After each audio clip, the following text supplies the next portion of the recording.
People are looking for something real. God is looking for someone real. Be real. Live from the Be Real Lounge. You're with us in the lounge. How you doing? It's your host, Daniel Lewis and Brother Brad Haynes. That's right, man. Yeah. Doing real good. How about you? Oh, blessed. Pretty good, man. Yeah, extremely blessed. Yeah, man. Just still thankful every day. Yeah. I say that all the time, but it's absolute truth, man. I just kind of... reading through the New Testament like you are, yeah, and I'm still in Luke here, and there's so many times where Jesus just leaves, and he just leaves everything, and he goes up on the mountain. It's always talking about that mountain, and so I have called Jesus that mountain man. Right. Like he's a mountain man, not necessarily a mountain man like we like it, but a mountain man in the Bible, because he always goes to that mountain just like Moses did, and he escapes, and he's with God. Yeah, he just goes to be with his Father. Yeah. And it's our Father. He's made us that relationship to where God is our Father too. And so I just love escaping with him and going. I've not climbed no mountain or went up and been alone with him in a mountain, but I've been alone with him. And I'm thankful. And I just try to do that every day. And I try to come to him and just thank him for so many things. I mean, it's just, it overwhelms me all the time. Right. Every waking hour when I do have that, I got, there's a life too, and I'm running around. I got all this stuff going on, and it's blah, blah, blah, blah, blah, blah, blah, blah. But I want to make sure that every day that I just kind of and just find that place to where I can be with him. And I'm like, Lord, I want to be that mountain man Jesus was. Yeah. I just want to get away from all this blah, blah, blah, blah, blah, yeah, and get into something that actually means something.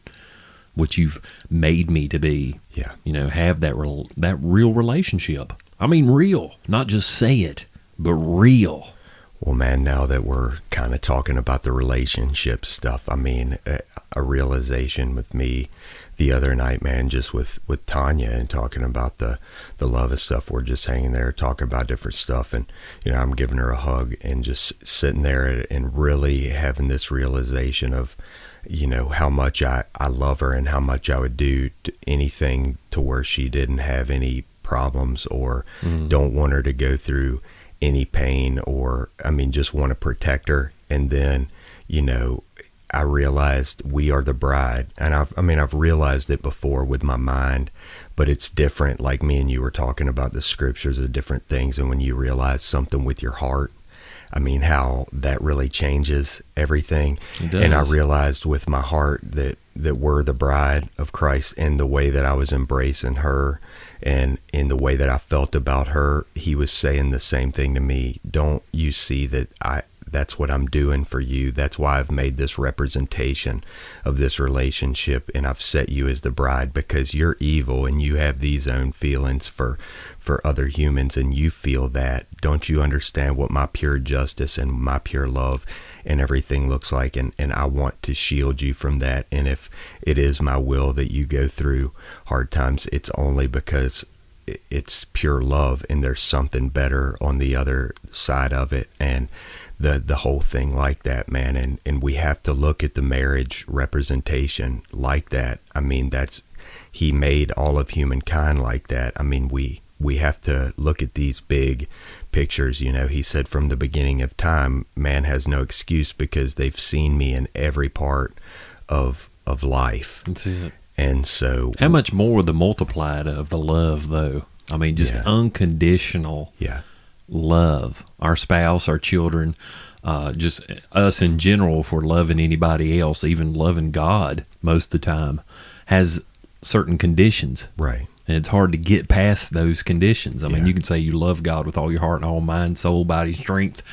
There is conditions. Right. There will be conditions. He'll bring stuff into your life that you have to overcome to make it that unconditional love. That's right. But on the other opposite end, him being God, who he is, not human, not flesh, but once being a man, he loves us unconditionally. Yeah. And that is a very, very huge, powerful word that we can just simply say, but it means so much. Yeah. If we It's believe, unbelievable. if we believe in his, and I'm not trying to correct you Yeah. or anything like that, but just a lot of times when we say that, it's a lot of people, especially like Christmas time and stuff, it's like, well, he came to save the world and I don't have to do anything. He just loves me so much, he would never send me to hell. And see, the truth about it is this: he showed his love in coming to the earth to defeat death. But if you don't believe upon his name, he can't give you that love. That's it. That's the matter of accepting his A justice and his gift and then living by it. And just living with it unopened. The point that I forgot to make about the marriage analogy thing was this, man, that like when we're in his word, that's why I will keep preaching that till the day I die, to drive people to the word, because without it, man, everything else is sinking sand. But the way that he embraces us now really is just like I was embracing her, and the love and talking to her is his word. That's it. His word communicates with it is, and it communicates with us all of the time, man. And I mean, we have to go to him and receive that embrace. I mean, she could have had something else to do. She could have, not wanted to feel that with me at that time or whatever. And so, I mean, it's something to make you think about. Oh, yeah. And just like if she wrote you a love letter, pretty good little hefty one. Right, like the Friends 16-page front and back. Yeah. And she loves you unconditionally with all her heart, and she gives you this love letter, and you just read maybe the first couple paragraphs, first couple of sentences, and set it to the side, and I'll just look at that later. Yeah. And she sees you do that. Excuse me. That's what we do with the Bible. It's just like, well, it's there. I know it's there. I went and bought me one. I have it. I have the love letter. So she give you, like Brad, Tanya give you the love letter, and you just set it to the side. Well, I've got it. I'll get around reading it maybe, or I can go listen to somebody else translate it for me. Right. And just give me bits and pieces and what she's done for them. Well, and she has done it. She might not even know them. And it's not even for them, which it is. I mean, the love letter that God gives us is for all of us, but it speaks to us individually.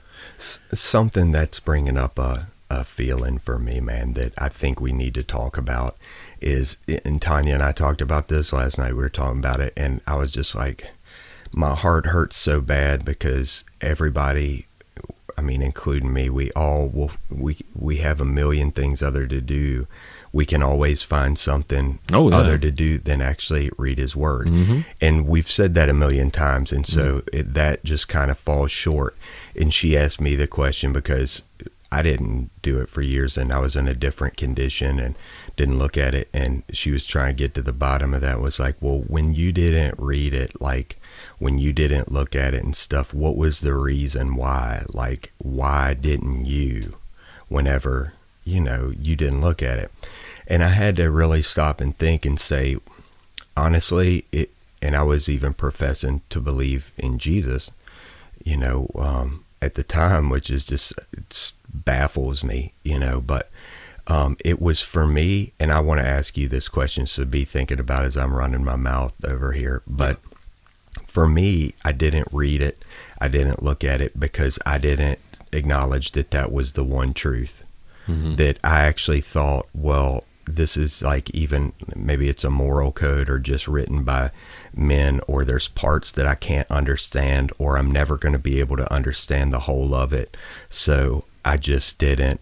Or this was another thing that I told her. I said all that, and then I said, well, maybe the truth is, maybe I'm beating around the bush here, and maybe the real truth of why I didn't read it is because every time that I did look at it, I felt so convicted, and I felt like something wasn't right with me, that I just wanted to figure out a reason why I didn't need to, and that if I really acknowledged that that was his word to me, like acknowledge that he wanted to communicate. Look, we communicate with each other in words. We talk to each other. If someone never talked to you, would that be considered love? Like you're living with your wife, you have a relationship with them, and they get mad or they don't talk to you, or they never did ever talk to you.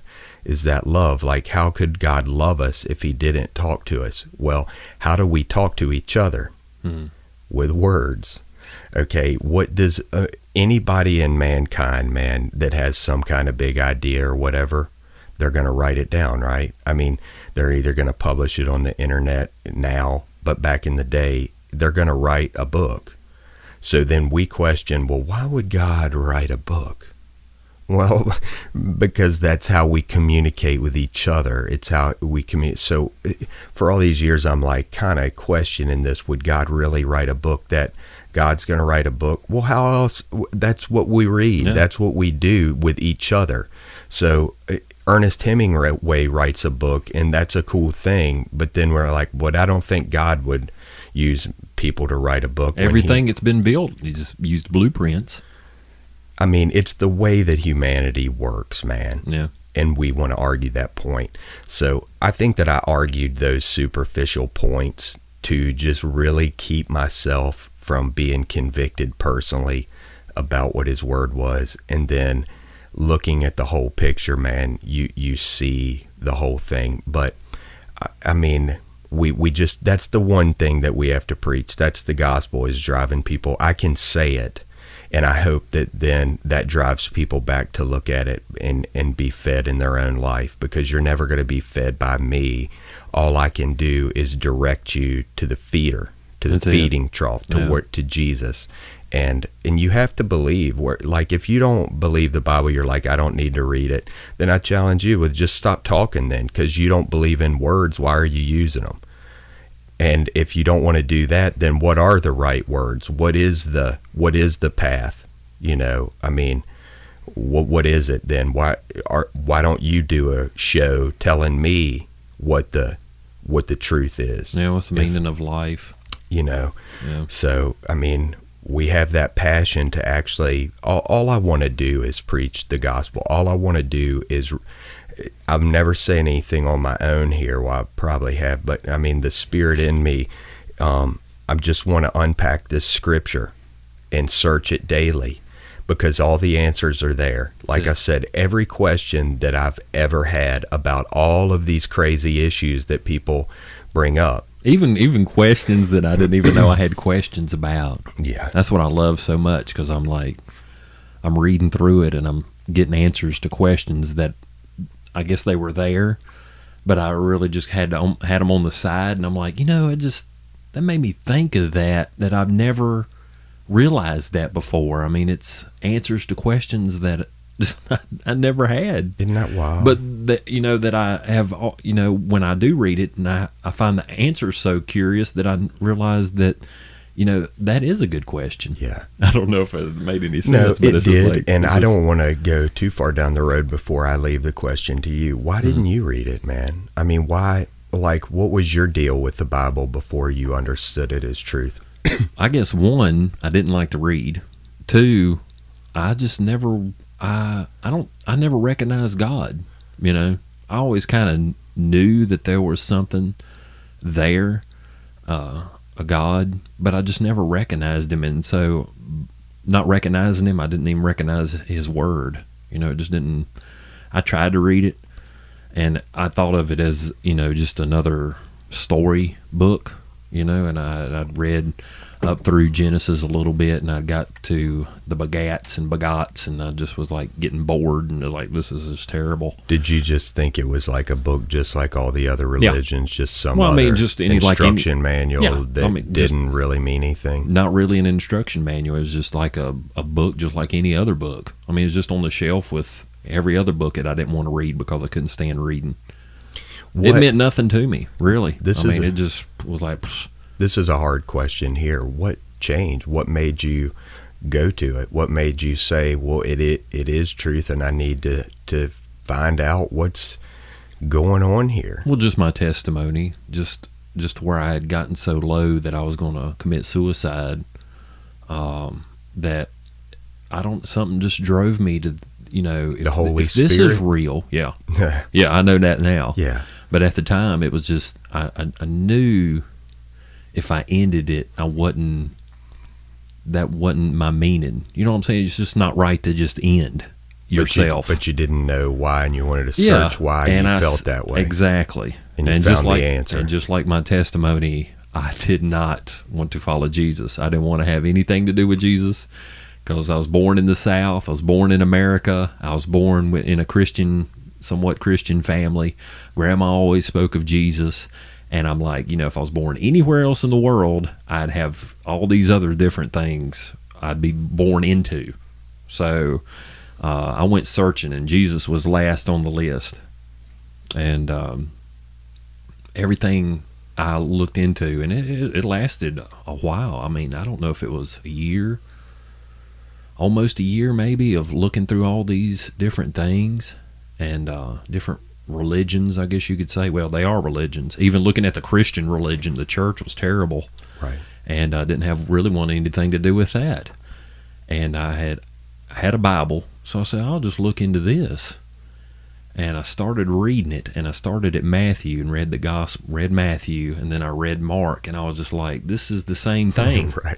I'm reading the exact same thing. And then I got to Luke, and I'm like, I'm reading the same thing again. I mean, why is it repetitive? It's the same story over and over and over 4 times. I never knew that.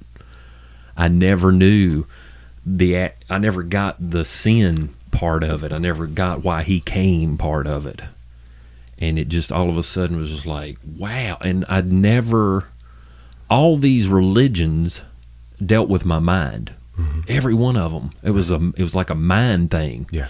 I was just dealing with it in my mind. It was just like just any other book. It was just a intellectual kind of thing. Yeah. Yeah. I got into his word, and it started dealing with my heart. Yep. And it was weird. Yeah. Because all these other ones were in my mind. Right. And this was with my heart. So there's something different about this. So Yes. I got more into the word. Yeah. And it led from there, man. I mean, Then he grows it. Then it's But I mean, he was. I love that story. Before man. I Thanks accepted him, for sharing that. it was. He was. I could see back now where he was leading me. Sure. Before I I don't know if I accepted him and really didn't realize I accepted him, because he really started working with me before I even got to the point to where I fell on my knees, because I didn't know what to do. I was just like, and I just started crying, and the crying part is what drove me to my knees.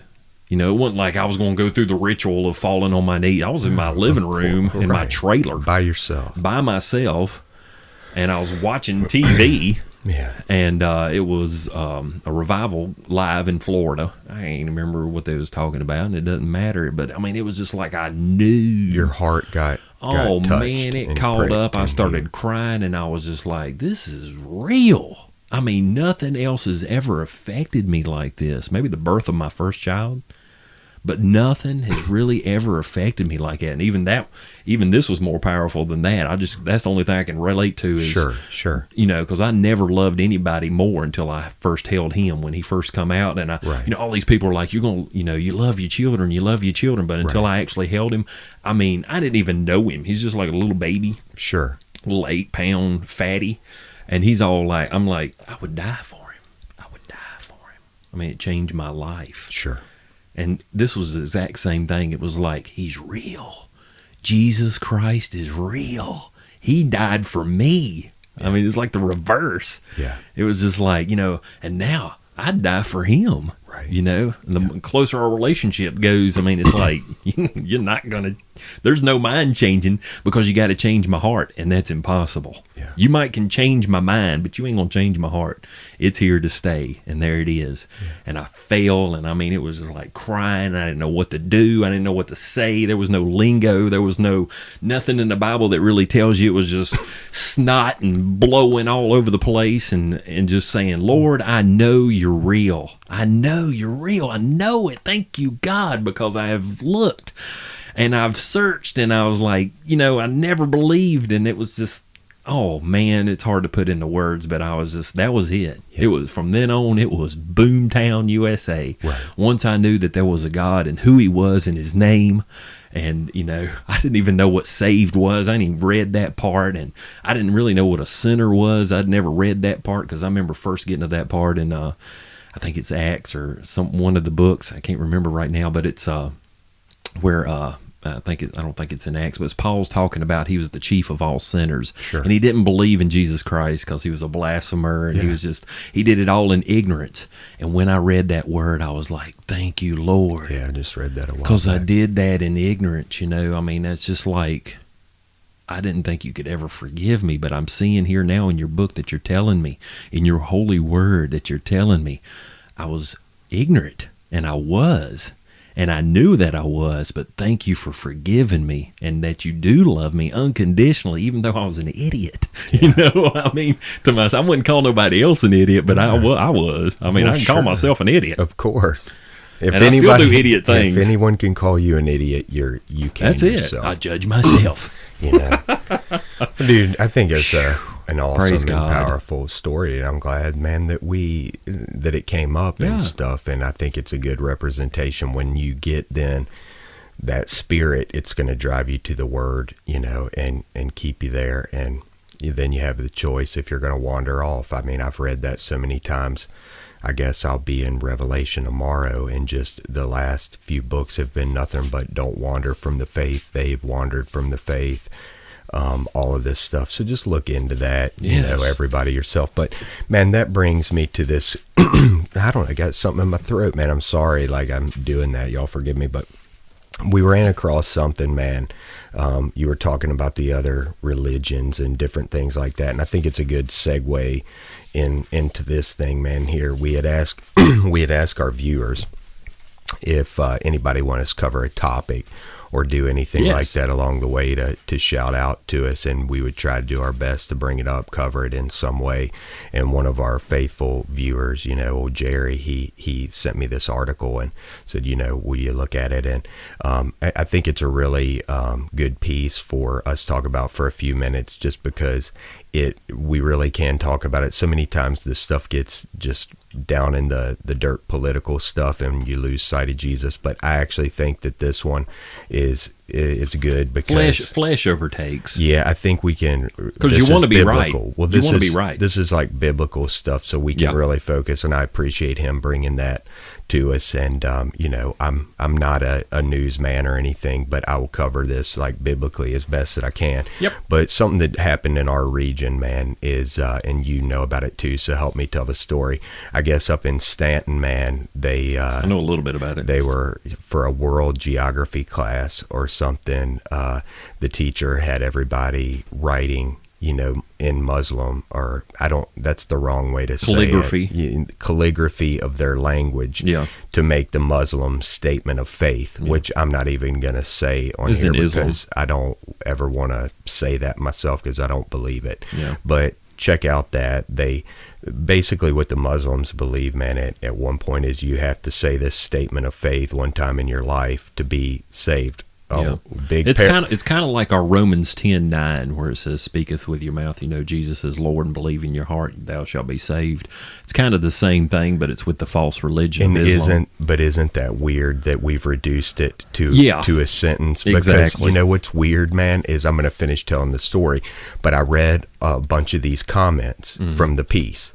Well, one guy keeps going back and saying, if you want to be saved, say this sentence. No. And he's got like that sentence written out that literally, how is that any different than what they're doing? Exactly. Like that is what leads you in the progression to find Jesus. But man, there's nothing in the Bible that says to repeat a sentence, to say a sentence. So that really bothers me whenever I see someone say, look, if you say this sentence, you will be saved.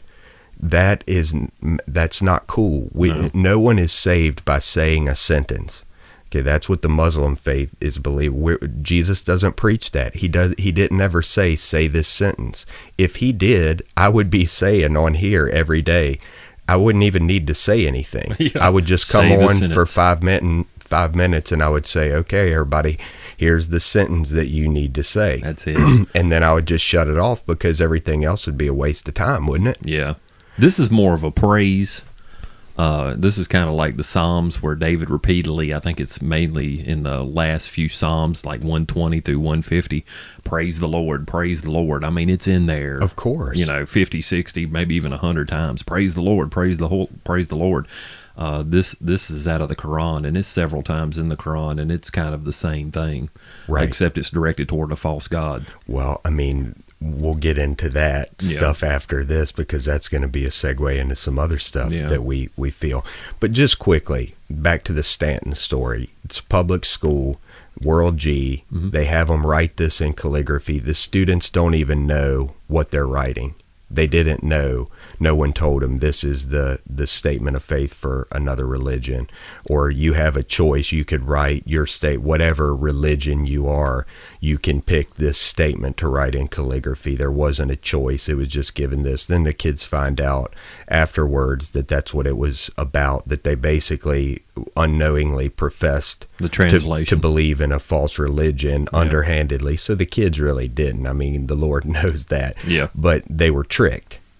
Okay, they were tricked, and that's not cool. They didn't know that. So then I guess it gets out, and some parents start to complain. Well, the school system is holding to their decision and saying we teach world religions. It fits the curriculum, all of this stuff, and that basically what is being pushed on everybody now is just accept everything. We're all the same. It's basically at some point going to be funneled into where there's just going to be one religion, man. It's like we've all got the same tenements. Let's quit fighting each other and let's just have world peace. And someone that tries to hold to Jesus is going to look like a hater instead of a lover. But this is Americanity. But this is my point with this whole story and why I think it's so powerful. A lot of the parents are complaining, and wanting to do something about it, trying to change the system.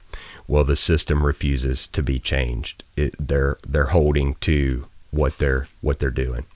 So this is my whole point of the whole thing, and I think this is a very important point.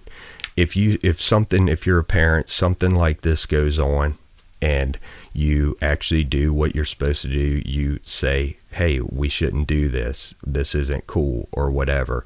You point it out, and they won't listen to you. And you're not being able to change anything, and you cannot change that. You have to leave. I just read it a bunch, man, in the last few chapters, and he said, don't associate with if people aren't listening to what you're saying, and you've really rolled it all out there, all that you can do, and you have a clear conscience before God, like Ezekiel, whether they listen or fail to listen, you just say what you know is right. If they refuse to listen, you have to take your kid out of the school. Okay? I don't care what you have to do. You get another job, do whatever. You have to live it with your life. You have to say, well, I believe that this is wrong. And this is the point. This is the problem with everything right now, is we're all just talking about it and no one's doing anything with their life. If every parent that really didn't agree with that, which is probably 90-something% don't like it. Yeah. If they actually would take their kid out of the school system would change. But they're not going to do that because that'll require something of them. Well, I might have to change my life. If you really believe that you don't want your kid being indoctrinated into what you think is a false religion, what I think is a false religion, it is, then you have to leave. Mm-hmm. And see, if we would all do that, it's like with these elections, we don't get anybody, worth voting for. If all the Christians would really be real and write in Jesus, just write in Jesus. If every Christian that professed to do that, then we'd have to get another thing. They have to redo it. Okay, what's the deal? They want Jesus. Yeah. But see, we won't do it. Well, I got to do what they want me to do. And you have the freedom to write in Jesus. Yeah. You have the freedom to say, I don't like that, but I like Jesus. And imagine, I had preached on that 5 years ago, man. I had this idea for a movie. I said, what if you just said that and then it went like wildfire throughout the world, the the country. And then when it happened, everybody did write in Jesus, and they're like, well, Jesus won the election. I mean, what are we going to do now in Congress? And everybody had to look into, well, the people want Jesus. Okay. Where's and that then book that they lay their hand on? figure out what the deal is. Now, let's see what that book says that everybody lays their hand on here in the court system. I think that thing's still laying around.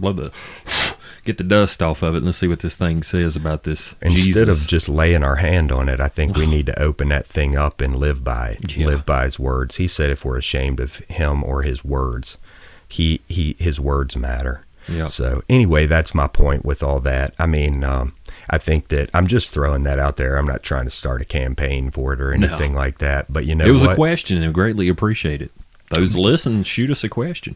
I mean, we'll try and cover anything we can. Like Yep. I said, I'm not a newsman. I may not cover all the ins and outs. It's my opinion on the subject or whatever. But you know, if everybody who really doesn't like these things would act on them with their life and do something besides just talking about it to make a difference, things would change. Oh, yeah. You know, things really would change. But none of us believe that we can. And see, then you're going to be probably standing by yourself, you know. But if you're a leader and you lead and you just say, you know, you don't talk about it, I'm not going to be a part of that. And you teach your child yourself, and you don't have to worry about them teaching things that are lies, or you put them in some place that isn't like that, then it could change. But if we just say, well, see, what happens is you fight it for a while, nothing changes, you end up hating them, but you still send your kid there and you're doing the same thing, nothing changes, your kid's getting indoctrinated, and it's your fault. And if they don't know the truth, if you're not teaching them the truth, they won't know the truth. Yeah. And so there's a possibility that they will get into that cult. And if everybody would act on it with their life, the system would change. But just people raising Cain about it, that doesn't do it anymore. Mm-mm. That's just everybody's raising Cain now, man. The whole world, every little subgroup, every little subgroup is just raising Cain about something. You'll always find somebody raising Cain about something. So it gets drowned out in the cacophony of womp womp womp womp It womp, does. and that's really what it ends up sounding like. When it's a powerful thing, because if you really do believe in the Bible, you know that there's only one God and his name is Jesus. You know, Yep. I mean, you don't know the Father except through the Son. And we have to hold to that. If you're okay with anyone claiming a God other than that, you can't claim to be a follower of Christ, you know. And your tweet might get retweeted. Like the twit. And your Facebook might get liked. And you might even make it on television talking about it and writing a statement or whatever. But what eternal rewards? You're going to get the worldly rewards. That's going to last this week. 2 weeks from now, nobody's going to be even talking about it. They're probably not even talking about it now, because I think this happened like a week or two ago. And where did that go? What did that get you? Then it ends up just getting lost. Exactly. We're looking at pleasing God. Yeah. It's eternity. Gets replaced by another story, another thing, and then away we go. This is something Instead else. of just, we have to stand firm to his word. That's And it. if you don't know his word, you can't stand firm to it. You don't really know if he's against that or whatever. You're going to get caught up. Yeah. You can say that you know it, and if you don't know it, you're going to get caught. That's He right. knows it, that Yeah. you don't know it. He knows that you don't have that real relationship. Yeah. And so when you stick your neck out there, That's right. because man. he'll give you the words to say if you truly know and have a relationship with him. I've read that throughout Luke also, where he's talking about he'll give you the words to speak, and even they will be. This kind of blows their mind. Just paraphrasing it, it'll blow their mind. They'll have no more questions for you. They can't question you because it's the truth. And it's just like, whoa. And all the answers really are there. I mean, They are. And he'll give them to you. It won't even be you. But if you don't know the word and you're not into the word and you go out there and you sticking your neck out, and there's no telling what might happen. It's going to backfire. Then it'll look like, you'll give more hate to God than you'll give glory to God. Yeah. Because, people, especially somebody that's proclaiming that they're a Christian or proclaiming they're this and they're this and they're that, I've got so many friends that won't even touch the Bible because they're looking at people instead of God. They're judging God through people because those people are claiming that they represent God. Right. And it blows my mind. They won't even give God a chance because of people. I do not want to be that hindrance. I do not want to be that stumbling block. Isn't that the thing we talked about, where people will almost do anything other than sit down to have him caress them with his word? Yeah. Like they'll listen, like, okay, that reminds me, man, of that thing that you sent me. Okay, and I'd seen it come up because I guess it has Jesus, so I'd seen it come up on YouTube a lot. I never did watch it. Yeah. You sent it, so it's recommended. Check it out, see, how crazy it is. People don't know the word. See so much junk like that. And it was that thing about cult guy, dude thinks he's Jesus. You know what I mean? And so I watched some of that. What's amazing about it is this, man, that I guess it's in Russia or whatever, in Siberia, but the guy has, I don't even know if he set it up or he just started doing his thing and everybody comes there, but it's kind of this real idyllic community. They're all against sin, no bad stuff there. I mean, nobody's doing anything really, really weird as far as their actions or whatever go, but this guy wrote another testament of the Bible. It says he's Jesus come back. The thing is, if you know the word, you wouldn't be deceived by that at all, because he said, don't be alarmed when there are many false prophets and false Christs are going to come. Many people are going to say that they're Christ. He said, as the lightning comes the east is visible in the west, so is going to be the coming of the Son of Man. Everyone's going to see it. He said, so don't go out. If somebody tells you that Christ is over here, don't even go out to see it. So that was the answer to the whole thing, because this guy was like going on this journey to talk to this guy to see if he's really Christ. I'm like, well, I got your answer for you. You've got on the plane, buddy. He's not. Yeah. So, I mean, the word tells you what the thing is. What's so funny about all that is he's saying he's writing another testament to the Bible, but he's negating the part of the Bible that it says that there's no one, he's not going to come like that. So that's what's amazing, is that people, but this was what kind of scared me from the whole thing. They're not doing anything really weird. I didn't see them like sharing their wives or doing any weird cult like stuff that you would consider like that.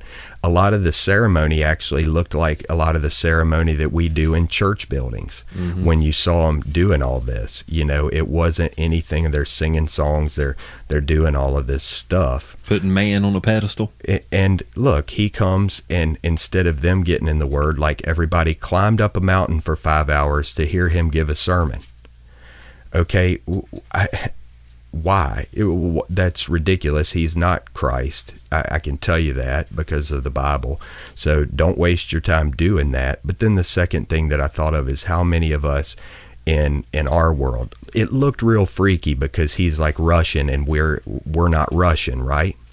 How he walked down that platform and everything, how is that different than our religious leaders that we accept? Like when a big religious figure comes from another country that we accept, and he actually walks down the stairs and all the people come and he's doing basically like dude did. Mm-hmm. See, that's acceptable to us. Doesn't look weird because we've been taught that guy is with God. Mm-hmm. Well, he's not no more with God than this guy when you get away from the word. You're not supposed to worship any man or come to any man to deliver the word. We can encourage each other and preach the truth of the gospel. Oh, yes. But you can't get to God through me. If there's one person, I like Brad, who cares? I mean, go to him, because you can't get nothing through me except inspired to read the word and to have your own relationship with him. But don't you think that's an interesting point? I'm not going to point out necessarily the religious figure to get into all that, but we have all kind of religious figures that are basically doing the same thing this guy is doing. It just goes back to what we were talking about. People are natural followers, and they're looking for something to follow because God's made us this way, to follow him, and we're looking for this presence to follow. And so many people seek and go after other people. And I think they do it willingly and unwittingly doing it, because I've seen it so many times. Somebody will get up and leave, or everybody's sitting in a room, everybody's sitting there, and it'll be dead silent, and they're in their minds are like, I wish somebody else would move, I'd move too. Or I'd get up and get in line first, but I won't let somebody else go first. Everybody's getting ready to go eat or something. I don't want to be the first one. I'll just sit here. Have you thought that? Yes, you have. You have thought that, because everybody is naturally following, or naturally following somebody else. And so when somebody else gets up to leave or do something, then you'll go too. I'll wait for somebody else to go. And if you don't think that that's true, you don't know humankind. Yeah. Oh, they've done it. I've done it. I'm not going to be the first one to go. Wait until somebody else goes. I'll give you the best example of this, man, that I could ever give. And I want to hear with the Bible stuff that you want to get into it before my example, man. Anything? No, let's go with this. I just wanted to mention the scripture right here is what I was trying to say, but the word says it a whole lot better. Say it. Oh, this is just going back to what we were talking about. And this is what Jesus was saying. He says, "Settle it therefore in your hearts, not to meditate before what you shall answer. For I will give you a mouth and wisdom, which all your adversaries shall not be able to gainsay nor resist." And right there, if you know his word, if you have that relationship with him, if he is in you, says the kingdom of God is in you. You can distinguish truth from lie. Exactly. And he will speak through you. And when you speak in the flesh, it will be put down. Yeah. And God will be put down. Yes. But if you speak in the spirit, if you know the word, he will give you the words. And he's telling you is not even to meditate on what you'll say, because he will give it to you. And then they can't even say nothing against it, because it's him that speaks through you, not you speaking through yourself. And it's just solid truth. It's solid truth. It is. It's him. He's the foundation. He's all knowing in truth. They can't say. They can't do anything. No. But look, but that's not what we're seeking after. We're not seeking after that power to be like, I'm above him, I'm above you, I'm above that. He said, don't lord it over. Sometimes it's just shut up. Yeah. Sometimes, most of the time, it's just shut up. What a great example Jesus was to us when he was getting ready to get on the cross, put himself on the cross, his body on the cross. He knew what he had to do, but he didn't answer nothing. At that point, he didn't answer anything. There was a couple of times he said, well, if you say. That was pretty much it. But during the interrogation aspect of it, he remained completely silent. And I mean, it blew Pontius Pilate's. He had never seen it. He'd never seen it. You're not even saying anything. All these accusations against you, and you're not even going to say anything? It's not. What? This is not normal for a human to do. Yeah. And it changes the whole, and that's the way Jesus acted, man. That's it. I mean, he knew when to speak and when not to. He knew not to go after the little rich dude. He knew it. Hey, I've told you. This is what you got to do. He didn't run after. Them riches are destroying you. You got to give it up. I've done all these other things, Lord, but what else do I need to do? Well, you got to get rid of these riches. And he went away sad. Lord's like, whoa, wait a minute. No, hold on, man. I got some more I got to tell you here. Nope, that ain't in the Bible. He didn't do it. He went on to talking. He let him go. Yeah. He went on to using him as an example. And we have to realize how strong, man, that social pressure is. It is. Do you remember that story from when you were a kid, the Emperor's New Clothes? Do you ever remember hearing about that, where basically this shyster had said that he had made something for the Emperor. The Emperor wanted a tailor to make him a new suit. He said he was using invisible yarn that the guy couldn't see, but that everyone else could see, and told him it looked beautiful. And the dude was just naked. And so he thought, and he paid a high price for this, and the guy didn't make a garment. It was nothing. And he told him he put it on, and the king went out, man, for a parade. And everybody saw that he was naked, but no one would say it. Everybody was just going along with everyone else. So everybody else starts saying, "Oh yeah, that's a beautiful garment." People are like, "Oh, it's this special yarn." I mean, everything is like, and so they were all too afraid and to stand out from the herd and say, "Dude's naked." You know what I mean? Yeah. And so they all just did that, right? Well, the innocence of a child stood up and said, "The king's naked." Told the king straight up he was naked. You naked. And then I don't remember all the story, but I think the king was pretty mad at everybody for not telling him. I'd say. You know what I mean? And but that's human nature. I'm going to tell a little quick personal story. When I was in graduate school, man, I ran student activities, brought in like concerts. We had Dina Carter and I don't know, some other big names and stuff, would bring them in and they do this. Well, one time they had a hypnotist guy, one of these big hypnotist guys, that does the show. Okay. Well, people come in and everybody is acting like they're getting hypnotized or whatever, but they're not. I mean, and how do I know there was? Because he called me up there, and was trying to do this to me. And it wasn't just like, well, it doesn't work on some people. I knew those people, okay?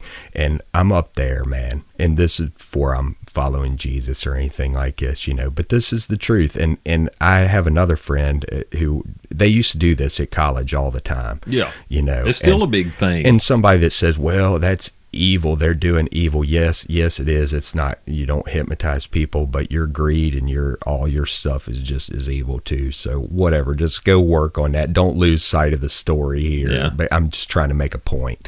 So they called us up there.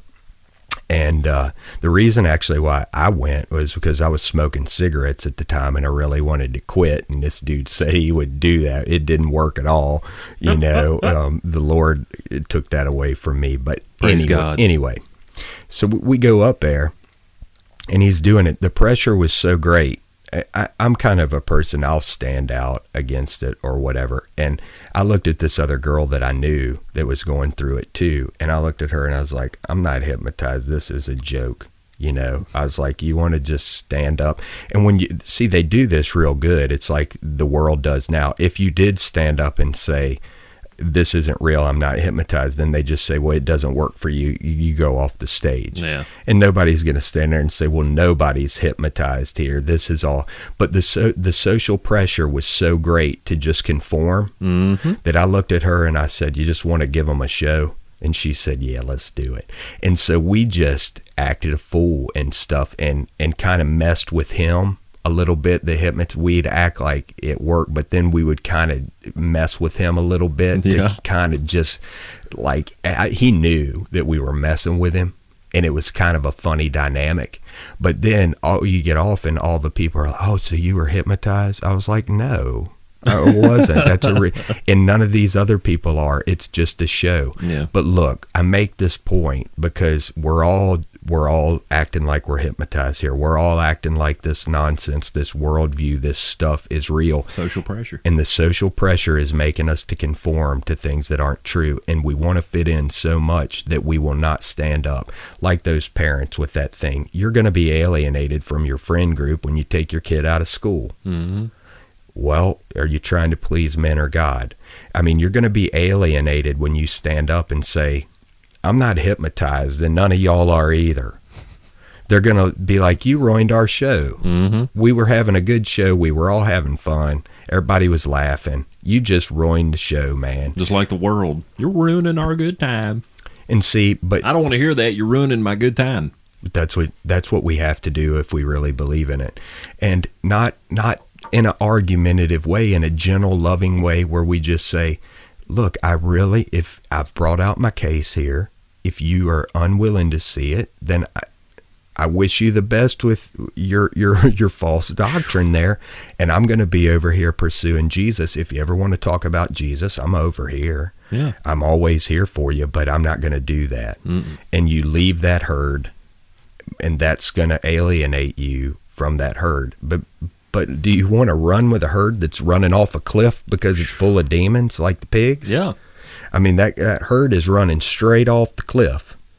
Do you want to be a part of one of those piggies running right off the cliff? Or I'm just following behind them. I'm running with the herd. Anyway, it's close to Christmas. I won't get all fired up. I'll lay back a little bit. But that's all stuff to really think about and to look at. It is. And that's a great story, man. There's so many things like the Emperor's New Clothes. There's so many of those things where we have to look at human nature, the fallen human nature. And God gives us freedom through Jesus not to follow the worldview, to actually cling to his teachings and his way and what he's actually saying. And then we'll understand. We'll know the false prophets. We'll know the false Christ. I mean, like, I'm telling you, if you hear about this guy and you're saying to yourself, if you ever watch that video, I wonder if he's Jesus. No, he's not. Absolutely not. That's not a personal thing. I mean, he's actually teaching a lot of peace and love and happiness and all this, and on the same is the world, going straight over the cliff with the piggies. Yeah. So who is the who that you're listening to? I like that. I read that you had wrote that, and that's a good one, man. Who is the who that you're listening to? Maybe we'll write a little song. That you're listening to. Yeah. I always kind of liked the Who back in the day, but Anyway, man, you got anything else you want to cover? You've been poring over Luke and studying that Praise in a God. really deep way, man. Anything that you're completely fired up to to reveal? Hoping anybody else would dig in there. There's so much. I mean, it's just like I would suggest if you're getting into His Word. I like what you're doing, like what you was talking about earlier before we actually got on the Be Real here, when we were actually being real, and we're being real now. Yeah, but, I mean, we were just unplugged. Be real. Yeah, unplugged. Be Real. Talking about just reading through it as a story.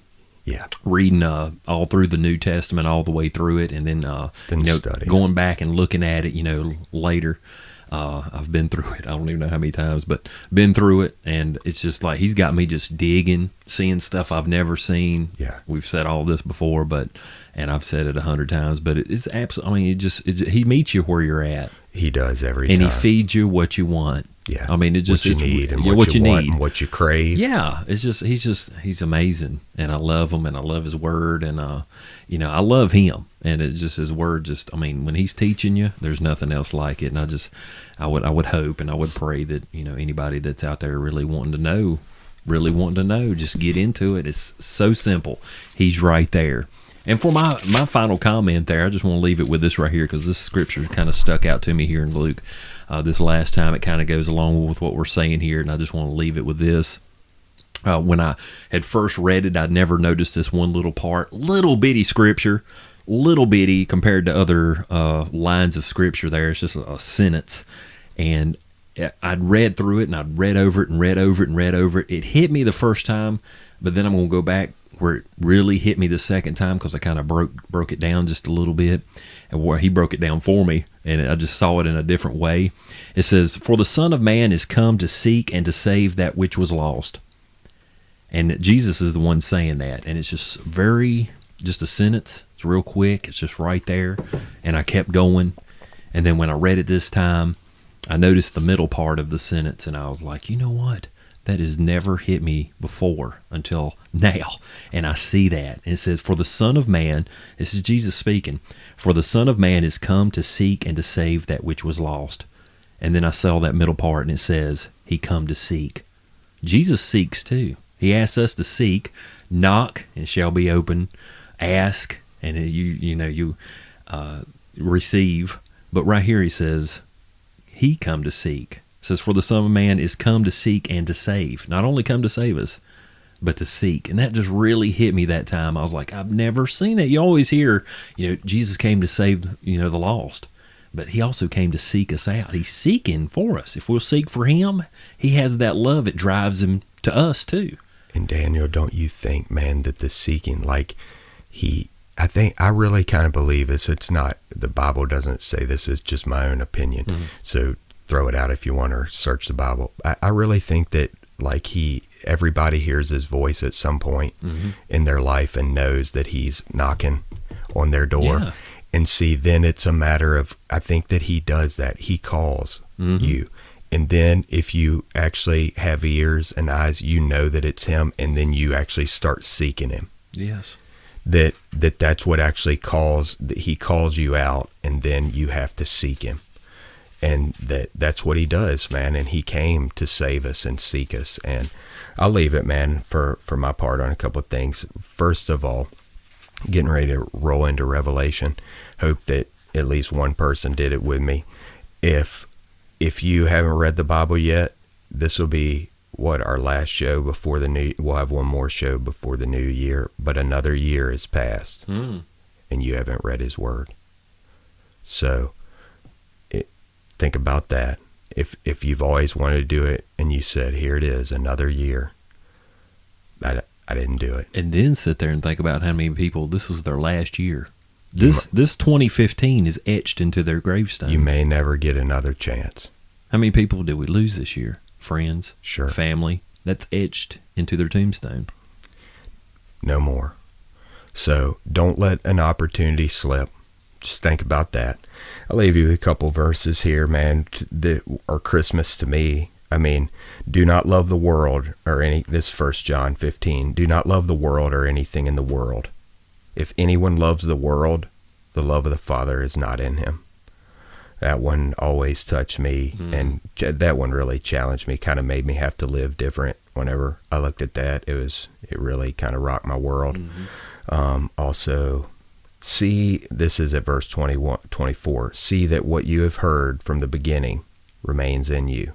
If it does, you also will remain in the Son and in the Father. And this is what he promised us, even eternal life. I'm writing these things to you about those who are trying to lead you astray. As for you, the anointing that you received from him remains in you, and you do not need anyone to teach you. But as his anointing teaches you about all things, and as that anointing is real, not counterfeit, just as it has taught you, remain in him. This is the last Christmas verse for me, man. The reason the Son of God appeared, this is at 1 John 3:8. The reason the Son of God appeared, came in human form and flesh. He said that's how you know the spirit of the Antichrist from the Spirit of God is he who acknowledges that Jesus Christ came in flesh. You cannot get to the Father except through the Son. We celebrate Christmas by acknowledging that God came in flesh. By his wounds we are healed. Unless you eat his flesh and drink his blood, you have no part with him. It's his flesh and blood. The reason the Son of God appeared was to destroy the devil's work. See, God made us to be eternal beings before we fell. And when we sinned, our punishment was now they're going to die. We weren't eternal. Even though we are eternal, not in the flesh. So the reason, see, without Jesus, we'd be dead. We'd be dead in hell. Transgression, sins, we have no life. He came to destroy the devil's work to give us life. He defeated death. So you don't have to die. You don't have to. Death is, when you're going to be with Satan, it's death. You have a choice for life. You have a choice. The reason he came was to destroy the devil's work. No one who is born of God will continue to sin. So you're going to fight sin. Like Paul's doo-doo speech, we're still going to fail. I do things I don't want, but if you're going to fight it, you got to know what it is, because God's seed remains in him. He cannot go on sinning. You're going to be so convicted, but he's been born of God. This is how we know that we are children of God and who is children of the devil. Anyone who does not do what is right is not a child of God, nor is anyone who doesn't love his brother. And it said before that, he who does what is sinful is from the devil, because the devil's been sinning from the beginning. And he said before that the whole world is under the control of the devil. Now God controls the devil. But we have to really look at this and get deep. And that's, read the Bible, you see how deep it is. That's Christmas, that he came in human form to defeat the work of the devil, and that anyone that believes upon his name and his flesh and his blood and puts their trust in him, and then you follow him and he works out that salvation. So anyway, man, it was a fun time. I know we don't ever really go light anymore. Like even like, people are like, man, I just wanted some Christmassy stuff. I'm really not into that. I was thinking the story of Santa Claus is really paralleled to Jesus in a lot of ways. If we would put that much focus on Jesus and the real meaning, man, Christmas would really have, why do we have to make up all these characters? And I'm not saying I'm against Santa and everything and childlike wonder and everything, but we could actually present the gospel, and the childlike wonder could be over Jesus and not Santa. And don't get me wrong, this is not a political, I'm not saying don't buy anything, don't give any gifts, all that's fine. But I'm saying if we really sought him in another way, I think that stuff would probably just fall off, and we would just be more in tune with the real, that he's coming, Jesus. Like everything in the world, it would just fall away. It's just rot and rust. But I'm not trying to say make it fall away. I'm trying to say follow him, and then But it will. I mean, then it's not gonna matter. New heaven, new earth. None of that's gonna matter. Any of it. New heaven and new earth. That's it. Look into that. None of this is gonna matter. Look into None that. of it. This will matter. His words will never disappear. His words will be, that's why his word matters. Back to where we started, round and round. We just did the 70s yarn game, man. Here, you just made a loop. That's I it. love that loop. Praise God. I love that loop because his word will last for his words matter. Yes. Everything that we see on this planet, man, and in the whole realm is going to be burnt. I don't know when, at what, but he said nothing is going to last. So all the treasures you've buried in the ground, whatever, it's going to be burnt. It's not going to exist, but only what is eternal. That's it. So, and look into that, the new heaven and the new earth. Okay, he's actually going to make another earth after this one's destroyed. That's it. He's going to make a new heaven of which we're going to be called to at the resurrection day. Look into that. I got a sermon coming on that. It's probably fry some people. Yeah. But anyway, had a blast with you, man. I wish you a Merry Christmas. I want to say to you, man, I've said it before, but publicly, dude, I'm so thankful for you, man, as my brother. You're one of the few, man, that I can talk with about the word. You're in it. Like, we can hammer stuff out. I really respect you. I really care about you, man. I love you, dude, as a brother. I'm so thankful, man, that he sent us out 2 by 2 together, you know, because I couldn't do some of the stuff I'm doing without your encouragement and just being in the word. And so, that's it, man, I hope everyone has a great Christmas and Merry Christmas Eve. Hey, we did that last time, and it's the same day. We're on Eve because we used to do this show on Tuesdays on the radio. Now it's Wednesday, so it's still Christmas Eve. I always love the Eve and the Eve almost even more than the day. It's like the build up, and we don't even do all the other stuff or whatever, but I'm looking forward to reading the end of Revelation on Christmas morning. And I'm tired, dude. I'm tired. I'm looking forward to some rest. Yeah. So I hope you get some too. And praise God. You know, and that Christmas message, the number one thing. Yeah. He came for you. That's right. That's it. That's to everybody. Christmas messages. He came for you. Bottom line. And I don't want to reduce it to some kind of child's bedtime story of baby Jesus and stuff. It's in the Word. It's in the Word. And I'm not. But he came for you. He came for a purpose. And he came for you. He came for me. He came for you. And Jesus Christ, man. Praise the Lord. Is King of Kings. There's no other king. That's it. He's King of Kings. That's it. And he's Lord. He is. Of Lords. My favorite Christmas song, Joy to the World. Yeah. Because that is not a Christmas song. You can sing it all year long. That's talking about him returning. That's right. The King reigns. Joy to the world. Look that up. Look up the words to that song. That is not a Christmas song. That is the Lord's coming back as King of Kings and Lord of Lords. And check that out in Revelation as King of Kings and Lord of Lords. I know we got to stop, but I wanted to answer this question. The song, I've heard it all the time. Mary, did you know? Yes, she did. Yes, she did. Yeah. She did know. Mary, did you know? Yep. So that's the answer to Praise that. God. And I don't know, man. King of Kings. Lord of Lords. Lord of Lords. Praise the Lord.